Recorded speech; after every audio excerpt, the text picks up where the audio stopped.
नमस्कार दोस्तों, मैं सौरभ कुमार गुप्ता आप सभी का एक बार फिर से स्वागत करता हूं। सीधी बात सौरभ के साथ यानी मेरे साथ।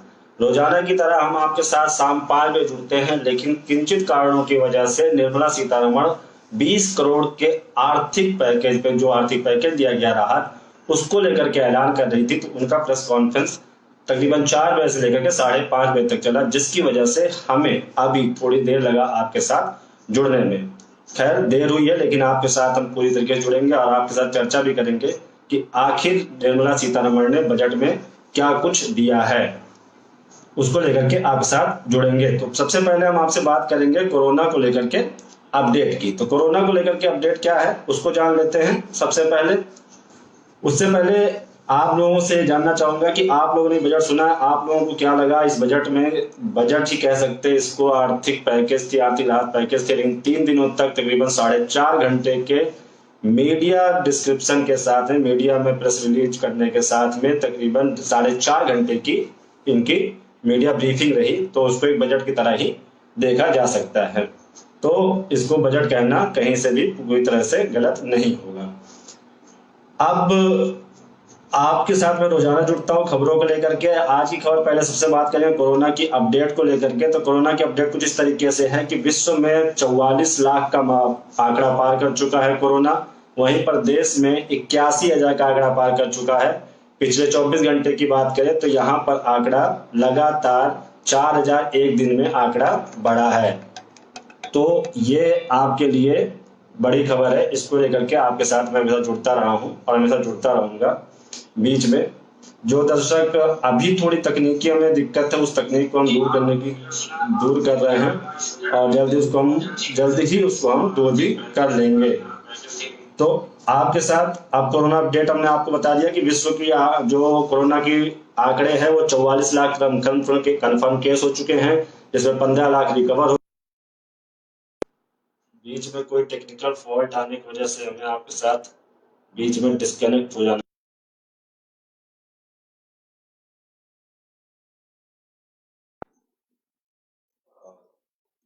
बीच में थोड़ी नेटवर्क की दिक्कत है। यहाँ पे मौसम हमारा साथ नहीं दे रहा है, तो हम आपके साथ बार बार जुड़ने की कोशिश कर रहे हैं और जुड़ते रहेंगे, क्योंकि तकनीक हमें आपके साथ बात करने से नहीं रोक सकता है और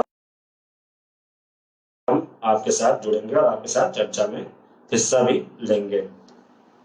तो इस तरीके की अभी हमारे साथ थोड़ी समस्या आ रही है। आपको डाटा आज थोड़ा सा हमने हमारे टीम ने मिल करके आपके लिए डाटा आपके लाइव में आपको स्क्रॉल में दिख रहा होगा, नीचे पट्टियों में आपको डाटा भी दिख रहे होंगे। उससे वित्त मंत्री की जो अनाउंसमेंट है उसका भी जिक्र उसमें आपको मिलेगा, वो आपको दिख रहा होगा, तो आप वहां पे देखिए।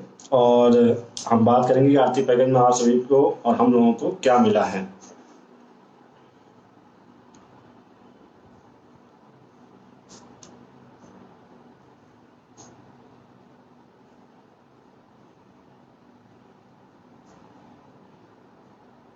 अब हम फिर से पूरी तरीके से लगता है आपके साथ जुड़ चुके हैं। एक बार टीम मुझे कंफर्म कर देगी तो मुझे श्योर हो जाएगा कि आप लोग मेरे साथ जुड़ चुके हैं। तो चलिए, आप कोरोना को लेकर के आपसे अपडेट दे दिया, जिसमें से आपको बता दें कंफर्म केसेस विश्व में 44 लाख है, रिकवरी 15 लाख की हो चुकी है और मरने वालों का आंकड़ा 3 लाख का क्रॉस हो चुका है। वहीं भारत की बात करें तो 81,000 यहाँ पे कंफर्म केस हो चुके हैं, 27,000 रिकवर हो चुके हैं और 26 लोगों की मौत हो चुकी है। और पिछले 24 घंटों में भारत में लगातार दूसरे दिन 4,000 के मामले दर्ज किए गए, जिसकी वजह से ये आंकड़ा दिन ब दिन बहुत तेजी से बढ़ रहा है और ये काफी डराने वाली बात है। अगर प्रदेशों की बात कर ले तो प्रदेशों में सबसे ज्यादा प्रभावित महाराष्ट्र है। महाराष्ट्र में भी पिछले 24 घंटों में अगर हम बात करें कल की, तो जो लास्ट डाटा अभी तक की स्वास्थ्य मंत्रालय की तरफ से दिया गया है, तो तकरीबन एक ही दिन में वहां पर मरने वालों का आंकड़ा 1,000 की संख्या को पार कर गया है। तो मुंबई की स्थिति काफी खराब है। वहीं पर बिहार में जब जांच का दायरा बढ़ा तो बिहार में भी अब मरीजों की संख्या जो है वो 1,000 को पार कर गई है। लेकिन गुरुग्राम से एक राहत की खबर है कि वहां पर 23 कोरोना मरीज ठीक होकर के अपने घर पहुंच गए हैं, तो ये एक राहत देने वाली खबर है। तो राहत अब बात कर लेते हैं कि राहत की जो तीसरी किस्त आज निर्मला सीतारमण, वित्त मंत्री और वित्त राज्य मंत्री अनुराग ठाकुर ने आपके सामने पेश किया। उसमें क्या मिला? 20 लाख करोड़ के पैकेज में से 3 दिन लग गए सरकार को बताने, वित्त मंत्री को, कि सभी को क्या क्या मिलेगा। पहले दिन उन्होंने एमएसएमई, सूक्ष्म और लघु उद्योगों के लिए दिया था। दूसरे दिन उन्होंने किसानों के ऐलान किया। आज तीसरे दिन मिला जुला रहा, कृषि क्षेत्र के लिए भी ऐलान रहा, और गवर्नेंस के लिए भी रहा, गवर्नेंस रिफॉर्म करने को भी लेकर के रहा। तो 20 लाख करोड़ के पैकेज में आज तीसरे दिन लगातार मुखातिब हुई शाम 4 बजे, जिसमें से 11 ऐलान किए गए हैं और 8 फैसले कृषि और इंफ्रा से जुड़े हुए हैं, इंफ्रास्ट्रक्चर से, जबकि 3 फैसले गवर्नेंस और रिफॉर्म से जुड़े हुए हैं। तो गवर्नेंस और रिफॉर्म में क्या सुधार करेंगे, पहले उसे जान लेते हैं। किसानों की निश्चित आय, जोखिम रहित खेती और गुणवत्ता के मानकीकरण के लिए एक कानून बनाया जाएगा। इस फायदा ये होगा कि किसानों का उत्पीड़न रुकेगा और किसानों के जीवन में सुधार आएगा, ऐसा सरकार की सोचना है। क्योंकि पिछले 70 सालों से सरकारें किसान की जिंदगी को सुधारने की कोशिश करती रही हैं, लेकिन कितना सुधार आया है हमारे और आपके सामने, उसका परिणाम सामने मौजूद है। दूसरा बात कर ले गवर्नेंस और रिफॉर्म में सुधार करने के लिए उन्होंने क्या बोला कि एक केंद्रीय कानून आएगा जिससे किसान अपने उत्पाद को आकर्षक मूल्य पर दूसरे राज्यों में भी बेच सकें। अभी वह सिर्फ लाइसेंसी को ही बेच जा सकता है, अगर वह किसी को भी बेच सके तो उसे मनचाही की अनुमति, हम उसे ऐसी सुविधा देंगे। अब क्या है कि किसानों के लिए पहले एक मजबूरी थी, वो किसी को बेचते थे तो उसके बाद लाइसेंस होना चाहिए सेल करने, खरीदने का, तो उसको ही फसल बेच सकते थे। लेकिन अब क्या है, जब किसान अपने हिसाब से जिसको जो भी आकर्षक मूल्य दे, जो भी अच्छा दाम दे, उसको जाकर के अपना सामान बेच सकते हैं। वही आवश्यक वस्तु अधिनियम 1955 में लागू हुआ था। अब देश में प्रचुर मात्रा में उत्पादन होता है, हम निर्यात करते हैं, इसलिए हमें बदलाव की जरूरत है। अब अनाज, तिलहन, प्याज, आलू आदि को इससे मुक्त किया जाएगा। मतलब अब जो आवश्यक वस्तु, पहले एक था कि लिमिटेशन तक क्या आप उगा सकते थे, सबके लिए एक दायरा फिक्स किया गया था, लेकिन अब हम चूंकि इतना ज्यादा करने लगे हैं कि हम इंपोर्ट भी एक्सपोर्ट करते हैं, हम बाहर देशों में बेचते भी हैं, तो अब इन्होंने अनाज पर से, तिलहन पर से, प्याज और आलू, इन सबसे इनको मुक्त कर दिया है। अब किसानों के लिए क्या ऐलान हुआ है उसको जान लेते हैं। किसानों के लिए ऐलान हुआ कि वित्त मंत्री ने कहा कि ऑपरेशन ग्रीन का विस्तार टमाटर, प्याज और आलू के अलावा बाकी सब फल और सब्जियों के लिए भी किया जाएगा।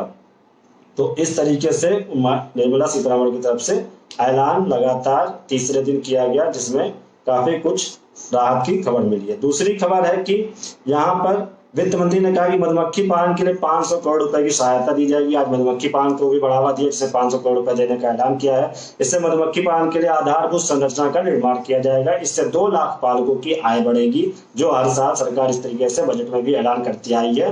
लेकिन मधुमक्खी पालकों की उतनी ज्यादा अच्छी स्थिति नहीं है, क्योंकि उसमें काफी ज्यादा जोखिम और बहुत ज्यादा ध्यान देने की जरूरत होती है।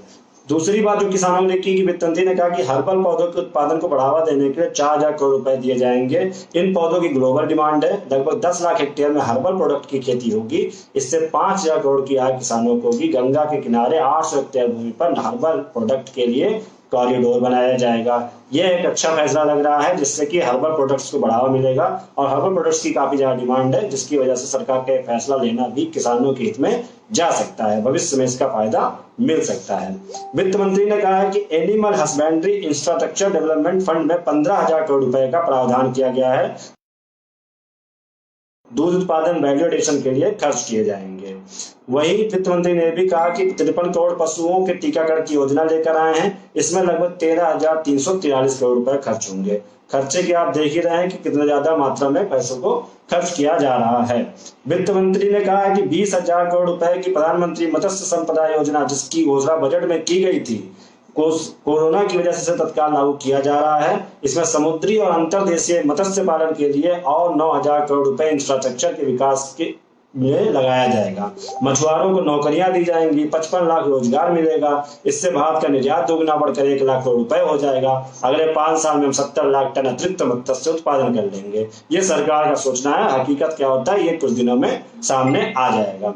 वित्त मंत्री ने कहा कि माइक्रो फूड इंटरप्राइजेस के लिए 10,000 करोड़ की स्कीम लाई गई है। उदाहरण देते हुए निर्मला सीतारमण ने बताया कि बिहार में मखाना का क्लस्टर, केरल में रागी का, कश्मीर में केसर का, आंध्रा में मिर्च का, यूपी में आम से जुड़े क्लस्टर बनाए जा सकते हैं। इसका फायदा करीब 2 lakh micro food enterprise, cluster का मतलब तो छोटी छोटी इंडस्ट्रीज लाई जाएगी, जिससे वहां पे इन प्रोडक्ट्स के ज्यादा उत्पादन होने का उसको फायदा मिलेगा, उनके किसानों को, उनके उत्पादकों को। वित्त मंत्री निर्मला सीतारमण के मुताबिक कृषि का आधारभूत ढांचा बनाने के लिए 1 लाख करोड़ की योजना लाई गई है। वित्त मंत्री निर्मला सीतारमण के मुताबिक लॉकडाउन के दौरान पीएम किसान फंड में 18,700 करोड़ रुपए ट्रांसफर किए गए हैं। पीएम फसल बीमा योजना के तहत 6400 करोड़ का क्लेम पेमेंट हुआ है। लॉकडाउन के दौरान 5,000 करोड़ के अतिरिक्त लिक्विडिटी का लाभ किसानों को हुआ है। और इन्होंने बताया कि लॉकडाउन के दौरान भी किसान काम करते रहे और छोटे और मझले किसानों के पास 85% खेती है। तो ये सब चीजें लेकर किसान सरकार की ओर से ऐलान किया गया है, लेकिन इसका क्या नतीजा आता है, इसको क्या लेकर रिजल्ट आता है, उसको देखना होगा। संस्कार जी, आपका स्वागत है, आप हमारे साथ जुड़े हैं। और आज हमारे साथ ज्यादा दर्शक इसलिए नहीं जुड़ पा रहे हैं क्योंकि आज हम थोड़ी सी नई तकनीक पे आपके साथ जुड़ रहे हैं। तो आप ही लोग जितना हमारे साथ जुड़ेंगे उन्हीं से हमारी बात हो रही है। तो उन्हीं लोग को आज हम ये देख रहे हैं कि आज हमारे पेज पर कितने लोग हमारे साथ सीधा हमारे साथ कांटेक्ट करते हैं, हमसे जुड़ते हैं। तो आज 5 लोग अभी जुड़े हमारे पेज पे। तो इसका मतलब ये है कि ज्यादा से ज्यादा जो दर्शक हमारे हो अन्य शेयरिंग से जुड़ते हैं, लेकिन धीरे धीरे सही अब हम अन्य पेजों पर अपने लाइव्स को लेकर के नहीं जाएंगे। अब आपको हमारे साथ लाइव जुड़ने के लिए आपको हमारे पेज पर ही आना होगा और हम आपको अपने पेज पर ही इसका उत्तर मिलेगा, आपको जवाब मिलेगा। आपने दोस्तों के साथ शेयर कर सकते हैं, इसकी पूरी आजादी है। और जल्दी जो भी हमसे कहना चाहेगा, क्योंकि अब हमारा परिवार काफी अच्छा हो चुका है और हम चाहते हैं कि हम अपना एक्सक्लूसिव, जो हमारा लोगो है खबर एक्सक्लूसिव, हम उस तरीके से एक्सक्लूसिव आपके साथ जुड़े और आप हमारे साथ जुड़े जो हमारे साथ दर्शक एक्सक्लूसिव हैं। तो वित्त मंत्री ने आज किसानों के लिए ऐलान किया। पिछले 70 सालों से हर बजट में किसानों, मजदूरों और गरीबों के लिए बड़े बड़े ऐलान किए जाते हैं, लेकिन उनका जो जमीनी हकीकत होता है, किसान आज 70 साल भी उसी तरीके से कूच कर रहे हैं, इधर से उधर पलायन कर रहे हैं। भूख के लिए कभी वही शहर आए थे, आज वही भूख की वजह से वापस गांव लौट रहे हैं। तो ये किसानों की किस्मत है, ये किसानों की बदकिस्मती है, जिसको लेकर हमेशा ही किसानों को हमेशा परेशान होना पड़ा है और ये हमेशा परेशान होते रहे हैं।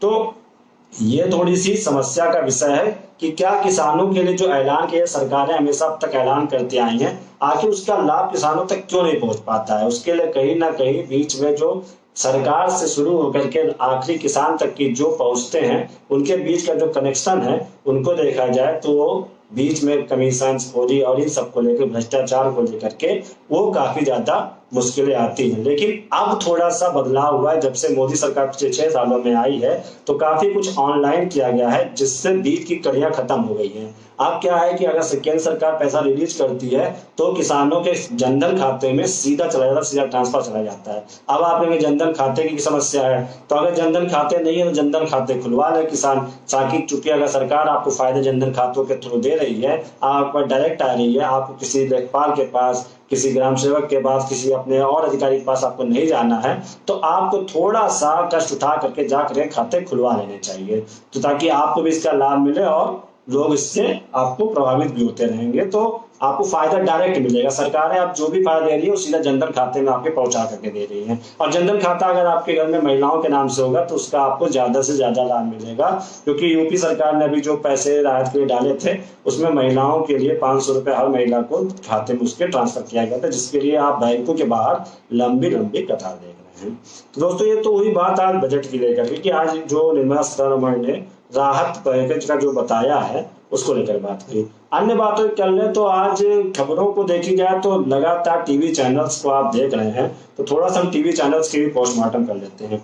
अभी एक मुद्दा चल रहा है, एक चैनल ने एक मुद्दा उठाया है, जो मुद्दा आपको बताते हुए मुझे हैरानी होगी कि आपने देखा होगा तो अभी आप कहेंगे कि आप भी उन्हीं लोगों की तरह बात करने लगे जैसे चैनल्स बात करते हैं।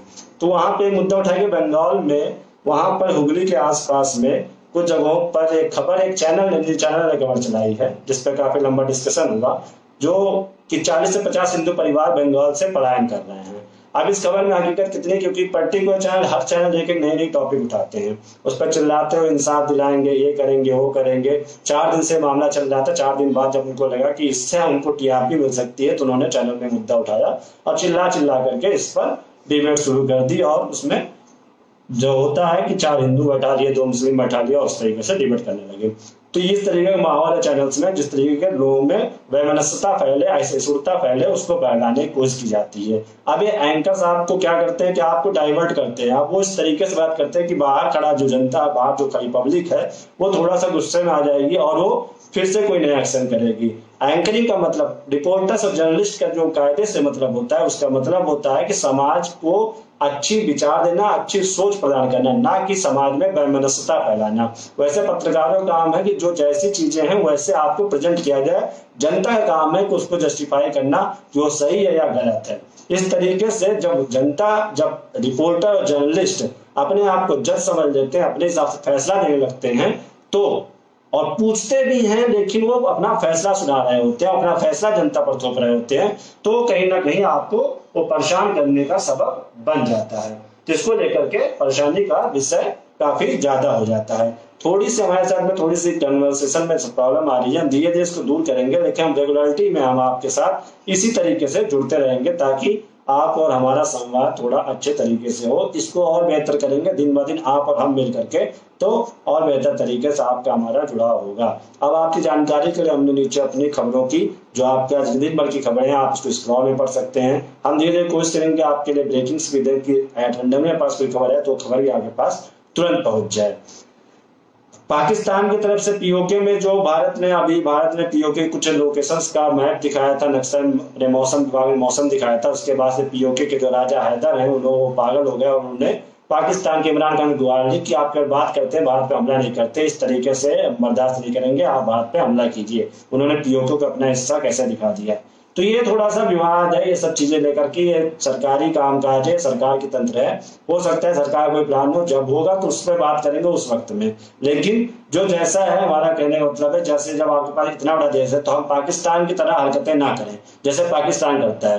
पहले आपका जितना बड़ा घर है, अगर आप उस घर को सुरक्षित रख सकते हैं, उस घर को पूरी तरह से परिपूर्ण कर सकते हैं, उन लोगों को रोजगार दे सकते हैं, उन लोगों की जीवन स्तर को सुधार सकते हैं, तो जरूरत पहले उस चीज की है, ना कि हम पहले जाके पीओके ले लें, हम कश्मीर ले लें, हम लाहौर भी ले लें, हम कराची भी ले लें। तो इस तरीके की कोशिश करना कोई मतलब नहीं। पहले आप जो इतनी 135 करोड़ की आबादी है, पहले उसके जीवन स्तर सुधारिए, उनके जिंदगी अच्छा कीजिए। हमें और ज्यादा इलाके की जरूरत नहीं है, हमें जरूरत है विकास की, हमें जरूरत है शिक्षा की, हमें जरूरत है लोगों को समझाने की, लोग समझे, मजदूरों के पलायन रोकने की। जो मजदूर है, कोई जो जहां है वहीं काम करे, कोई कहीं जाए तो घूमने के लिए जाए, ना कि वहां पे नौकरी और भूख की वजह से परेशान होकर के यूपी से छोड़ करके जब वो मजदूर भूख के लिए, भूख रोटी की तलाश में गुजरात जाता है, बेंगलोर जाता है, दिल्ली जाता है, मुंबई जाता है, और आज वही रोटी नहीं मिलने से उनके मालिक उनको भगा रहे हैं, और उसी रोटी में से वहां से हजारों किलोमीटर पैदल चल के अपने घर पहुंच रहा है। कोई किस तरीके से पहुंचा, तस्वीरें आपसे भी छूटी नहीं होंगी, इस बात का मुझे यकीन है। मुझे उस बात पे एनालिसिस नहीं करना है, मुझे उस बात पे विश्लेषण नहीं करना है कि मजदूरों की जिंदगी कैसे हो रही है। मैं सरकार नहीं, सरकार का ये काम है, मैं सरकार को सुझाव देता हूं कि सरकार पहले उन मजदूरों की जिंदगी सुधारे, उनके आंकड़े कर सही करे, उनको दुरुस्त करे। क्या जितने ठेकेदार काम करते हैं उनके तरफ से कोई ऐसी सख्त गाइडलाइन नहीं बनाई जा सकती कि क्या वो मजदूर रजिस्ट्रेशन कराते हैं कि नहीं कराते हैं, और कराते हैं तो क्यों नहीं कराते हैं, इस बात का जवाबदेही हो, किसी तरीके से तय किया जाए। आखिर क्यों ऐसा हो रहा है कि आज हमारे सामने रजिस्टर्ड मजदूरों की संख्या 20 से 30%, 70% नॉन रजिस्टर्ड मजदूर हैं, जिसकी वजह से उन्हें सुविधाएं नहीं मिल पा रही हैं। तो इसका जिम्मेदार मजदूर तो कतई नहीं हो सकता। मजदूर अगर इतना पढ़ा लिखा होता तो शायद वो ईंट और सीमेंट और गाड़े नहीं ढो रहा होता, तो वो पढ़ा लिखा अगर होता तो वो भी नौकरी कर रहा होता, और एक पढ़ा लिखा बेरोजगार भी घूम रहा था, जैसे पढ़े लिखे विद्यार्थी में समस्या है। हर तरफ रजिस्ट्रेशन देखिए, सरकार मजदूरों से एक बच जाती है कि आप रजिस्टर्ड नहीं है, इस वजह से आपको सुविधा नहीं मिलेगी। जो पढ़ लिख लेता है वो बेरोजगार हो जाता है, तो उसकी रजिस्ट्रेशन होती है तो उसको कुछ नहीं मिलता है। कहते हैं आप पढ़े लिखे, आप कोशिश कीजिए, आप बिजनेस शुरू कीजिए। मतलब सरकार आपको जवाबदेही किसी ना किसी तरीके से आपको उसकी सब जवाबदेही मिल जाएगी। तो सरकार से सवाल पूछिए। पत्रकार जो आपके साथ टीवी चैनल्स पे आकर जिस तरीके सवाल पूछते हैं, उनके सवाल के जवाब को अपने ऊपर अप्लाई करने का, उसको लेकर के आपस में लड़ने की व्यवस्था नहीं है। जब आपको टीवी चैनल जैसे आर भारत हुए, जैसे आपके सामने न्यूज 18 हुए, या आपके सामने और भी ज्यादा बड़े चैनल हुए जो हिंदू मुस्लिम कर रहे हैं, चाहे सुधीर चौधरी आपके सामने आकर के हिंदू मुस्लिम करते हैं, इसलिए बात करते हैं, उनको लेकर के आपने स्टार्स मत बनाइए, उनके ट्रोल्स मत कीजिए, उनको ध्यान ही मत दीजिए। कहते हैं ना, ये कहावत है कि अगर आपको चलना है, आपको जिंदगी में आगे बढ़ना है, तो आपको फोकस्ड होकर के आपको बढ़ना होगा। आपको ऐसे सामाजिक नहीं, अब जो आपको लगे कि इन लोगों की बात सुन चला कि समाज में बहुत ज्यादा वैमनस्यता फैल चुकी है, हिंदू मुस्लिम एक दूसरे को देखना नहीं चाहते हैं, तो आप अपने घर से बाहर निकलिए, अपने पड़ोस के अपने दोस्त मुस्लिम दोस्त से मिलिए, तो आपको पता चल जाएगा समाज में इतनी वैमनस्यता नहीं फैली है जितना टीवी चैनल पे ये एंकर्स आपको चीख चीख के चिल्ला चिल्ला के कहते हैं कि मतलब कि मुस्लिमों ने तो हिंदुओं का रहना मुश्किल कर दिया है, या मुस्लिमों को इस देश में रहना नहीं चाहिए था। मतलब इस तरीके की जो बातें करते हैं, तो आपको अगर उसको तो आप समाज में निकलिए, घर से निकलिए, टीवी से जुड़े रहेंगे तो आप वैमनस्य हो जाएंगे। आप फिर व्हाट्सएप फेसबुक पे भी जहर उगलना आप भी शुरू कर देंगे इनकी तरीके से। कहते हैं ना संगत का असर होता है, तो लगातार आप इन लोगों को टीवी चैनल सुनेंगे तो आपको दिक्कतें आएंगी। ये बहुत ही ज्यादा ज्ञान की बात है जो मैंने आपके साथ ही शेयर किया, क्योंकि मैंने 3-4 दिनों से इनको लोगों मैं इसे देखता नहीं हूँ, मैं 3-4 दिनों जब इनको देखा तो मुझे लगा कि इस बात पे जनता से बात, पब्लिक से बात करनी चाहिए कि इनको सुने नहीं, किसी को भी ना सुने, आप रवीश को भी ना सुने, आप खुद की सुने।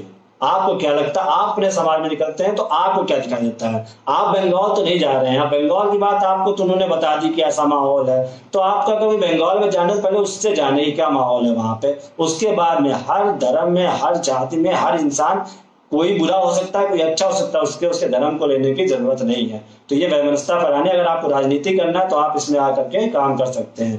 तो दोस्तों हम कल फिर आपके साथ सीधी बात में जुड़ेंगे, इसी तकनीक के साथ जुड़ेंगे, लेकिन इसमें और थोड़ा सुधार करने की कोशिश करेंगे और कोशिश करेंगे कि आप इसको शेयरिंग करें और आप कोशिश कीजिए ज्यादा से ज्यादा हमारे पेज पर ही आके हमसे जुड़े, ताकि हमें भी अच्छा लगे और उस तरीके से हमारे चैनल का डेवलपमेंट। तो हमारा उद्देश्य है, हमारी वेबसाइट है www.खबरexclusive.com। आप वहां पर आएंगे तो खबरें पढ़ सकेंगे, आपने खबरें भेजेंगे तो हम उस खबरों को लगाएंगे। आपके पास कोई बड़ी खबर है तो आप हमें व्हाट्सएप कर सकते हैं। हमारा नंबर आपको कमेंट में मैं एक बार दे चुका हूं, आज फिर दे दूंगा अपने कमेंट में आपको व्हाट्सएप नंबर, जिससे आप मैं अपने अगर कोई ब्रेकिंग होती है, कोई बड़ी खबर होती है, आप उसे भेज दीजिए। हम उसको इंक्वायरी करके कंफर्म करके उसको अपनी साइड पब्लिश करेंगे और आपको भी तुरंत उसकी रिप्लाई मिल जाएगी कि खबर सही है या गलत है। तो दोस्तों मुझे दीजिए इजाजत, कल फिर हम जुड़ेंगे। कल निर्मला सीतारमण की पीसी नहीं होगी तो हम शाम 5 बजे आपके साथ जुड़ेंगे लाइव।